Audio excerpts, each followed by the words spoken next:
Belanda sebuah negeri kecil, tanahnya sempit, sebagian bahkan dicuri dari laut dengan mereklamasi laut dan pantai.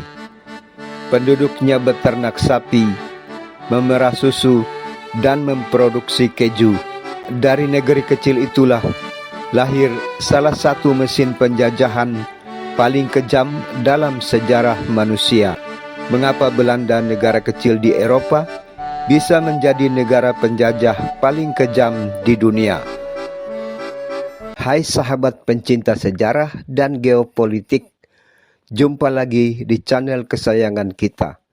Kali ini kita akan membahas tentang sejarah sebuah perusahaan swasta, bukan kerajaan, bukan negara, yang memiliki hak mencetak uang sendiri, membentuk tentara, membangun benteng, membuat perjanjian politik, bahkan menyatakan perang. Perusahaan itu bernama VOC atau Verenigde Oost-Indische Compagnie.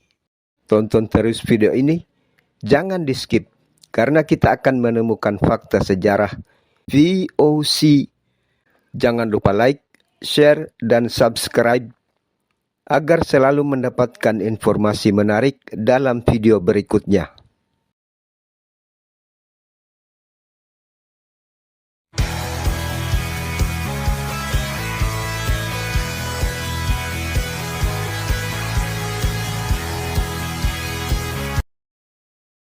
Hai pencinta sejarah dan geopolitik, Belanda sebuah negeri kecil, tanahnya sempit, sebagian bahkan dicuri dari laut dengan mereklamasi laut dan pantai. Penduduknya beternak sapi, memerah susu, dan memproduksi keju. Namun dari negeri kecil itulah lahir salah satu mesin penjajahan paling kejam dalam sejarah manusia. Bagaimana negeri penghasil keju berubah menjadi penguasa lautan dan koloni? Mari kita tonton video ini agar bisa mendapatkan jawaban mengapa Belanda, negara kecil di Eropa, bisa menjadi negara penjajah paling kejam di dunia. Akhir abad ke-16, Nusantara bukan wilayah kosong.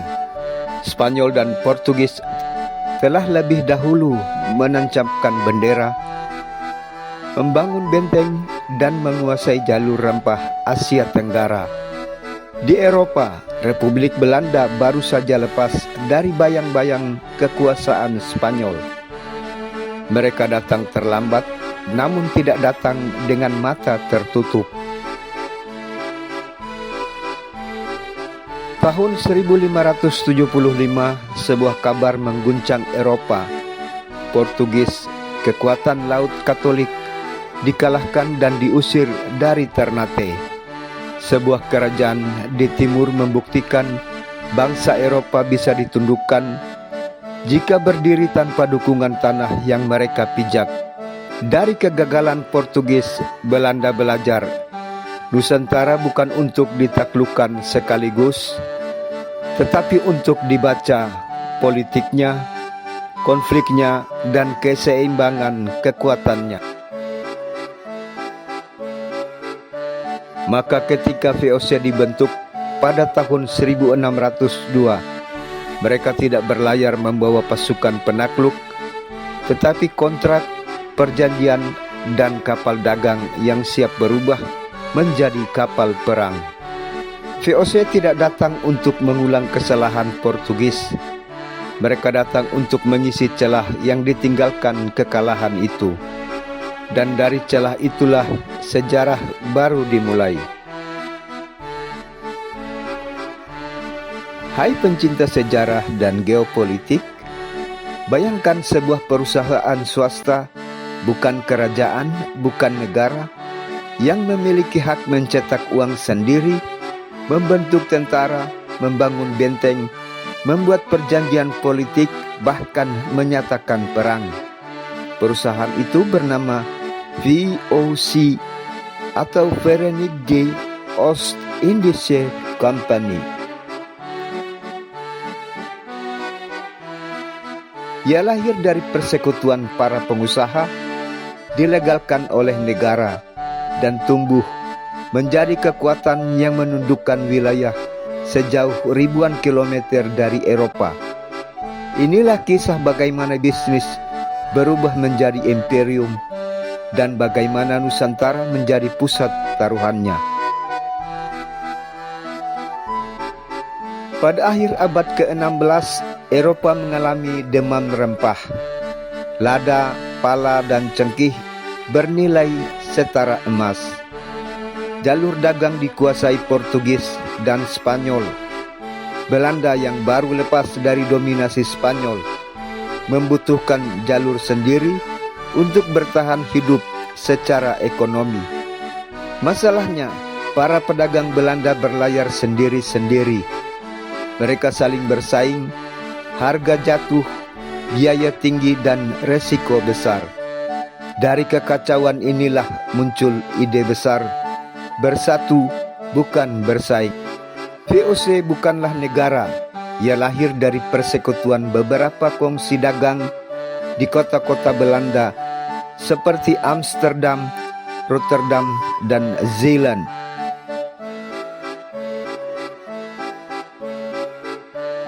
Tahun 1602, negara Belanda menyatukan semua kongsi itu menjadi satu badan usaha, Verenigde Oost-Indische Compagnie. Ciri utama VOC sebagai perusahaan modern awal, modal dihimpun dari banyak investor atau shareholders. Saham bisa diperjualbelikan, keuntungan dibagi sebagai dividen. Inilah salah satu korporasi multinasional pertama di dunia. VOC tidak akan menjadi raksasa tanpa piagam hukum dari negara. Pada tahun 1602, Staten General Belanda memberi VOC oktroy, sebuah piagam dengan hak istimewa selama 21 tahun, yaitu monopoli perdagangan di Asia, hak membangun benteng dan pelabuhan, hak mengangkat pejabat, hak memiliki tentara dan armada, hak membuat perjanjian dengan raja lokal, hak menyatakan perang dan damai. Artinya jelas, VOC adalah perusahaan swasta dengan kekuasaan negara. VOC awalnya tampil ramah. Mereka membeli rempah dari penguasa lokal di Maluku, Banten, dan Banda. Namun strategi ini cepat berubah. Masalah utama VOC, harga rempah tidak stabil. Penguasa lokal bebas menjual ke siapa saja. Solusinya, monopoli paksa. VOC mulai membangun kekuatan permanen di Asia. 1. Batavia tahun 1619. Jan Pieterszoon Koen menghancurkan Jayakarta dan membangun Batavia sebagai pusat administrasi VOC di Asia. Batavia bukan sekedar kota dagang, melainkan markas militer, gudang rempah, pusat birokrasi. 2. Maluku dan Banda. VOC melakukan langkah ekstrem, pemusnahan penduduk, perkebunan pala dikontrol penuh, sistem perkeniers, monopoli dijaga dengan kekerasan. VOC perlahan berubah karakter dari pedagang rempah menjadi penguasa wilayah, pemungut pajak, penentu politik lokal. VOC ikut campur dalam suksesi kerajaan, memecah kekuasaan lokal, dan menciptakan ketergantungan ekonomi. Inilah titik di mana kapitalisme bertemu imperialisme. Pada abad ke-17, VOC memiliki ratusan kapal, puluhan ribu pegawai, jaringan dari Jepang hingga Afrika Selatan. Keuntungannya luar biasa. Dividen VOC pernah mencapai lebih dari 30 hingga 40%. Namun kejayaan ini menyimpan bom waktu. Masalah utama VOC, korupsi sistemik, biaya militer terlalu besar, perang yang tak berujung, manajemen lambat. VOC kaya di atas kertas, tapi miskin kas. Tahun 1799, VOC resmi dibubarkan. Semua aset dan utangnya diambil alih negara Belanda. Dari sinilah lahir Hindia Belanda, kolonialisme versi negara, bukan lagi perusahaan. VOC membuktikan satu fakta, sejarah yang sering diabaikan. Ketika modal, hukum, dan senjata berada di tangan yang sama, sebuah perusahaan dapat melampaui kekuasaan negara. Di Nusantara, VOC bukan sekedar nama dalam buku sejarah. Ia meninggalkan pola monopoli ekonomi, campur tangan politik, kekerasan atas nama keuntungan. Warisan itu tidak hilang, ia hanya berganti bentuk. Maka memahami VOC bukan sekedar menengok masa lalu, melainkan membaca akar dari sistem kekuasaan global hari ini. Jika Anda menikmati analisis sejarah mendalam seperti ini, dukung channel ini dengan like, subscribe, dan share. Karena sejarah tidak pernah mati, ia hanya menunggu untuk dipahami.